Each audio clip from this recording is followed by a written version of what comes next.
ನಾವು ನಮ್ಮ ಅಭಿಪ್ರಾಯ ನಾವು ಹೇಳ್ತೀವಿ. ಯಾರು ಮಾಡಿದ ತಪ್ಪನ್ನು ಡಿ ಬಾಸ್ ಮಾಡ್ತಾರೆ. ಅವರು ಮಾಡಿದ್ದು ಕನ್ಫರ್ಮ್ ಯಾರಿಗೂ ಸಿಕ್ಕಿಲ್ಲ. ಅವ್ರು ಮಾಡಿದಂಥ ಕನ್ಫರ್ಮ್ ಸಿಕ್ಕಿದ್ದೆ ಆದರೆ ಅವ್ರನ್ನ ರೌಡಿ ಕ್ರಿಮಿನಲ್ ಇನ್ಯಾವುದೋ ಥರ ಅಂತ ಕರಿಬೋದು. ಅವ್ರು ಮಾಡಿದ್ದೇನು ಕನ್ಫರ್ಮ್ ಸಿಕ್ಕಿಲ್ಲ ಅವ್ರ ಕೈಯಲ್ಲಿ ಅಂದಮೇಲೆ ಅವ್ರನ್ನ ರೌಡಿ ಶೀಟ್ನಲ್ಲಿ ಇರೋದು ತಪ್ಪು. ಮೊದಲೇ ಮಾತು ರೌಡಿ ಶೀಟ್ನಲ್ಲಿ ಇರೋದು ತಪ್ಪು.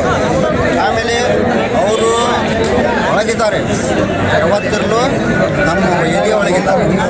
ಈ ಬಾಸ್ ಇದು ಅದಾರಲ್ಲ, ಎಲ್ಲರೂ ಅಭಿಮಾನಿಗಳಲ್ಲಿ ಹೃದಯದಲ್ಲಿ ಸದಾ ಹೊರಗೆ ಇದ್ದಾರೆ. ಡಿ ಬಾಸ್ ಅವರು ಒಳಗಿದ್ದಾರೆ ಅಂತ ಅವ್ರು ಅಂತಾರಲ್ಲ, ಎಲ್ಲರ ಅಭಿಮಾನಿ ಒಳಗೆ ಈ ಸದ್ಯ ನಮ್ಮ ಅವ್ರು ಇದ್ದಾರೆ.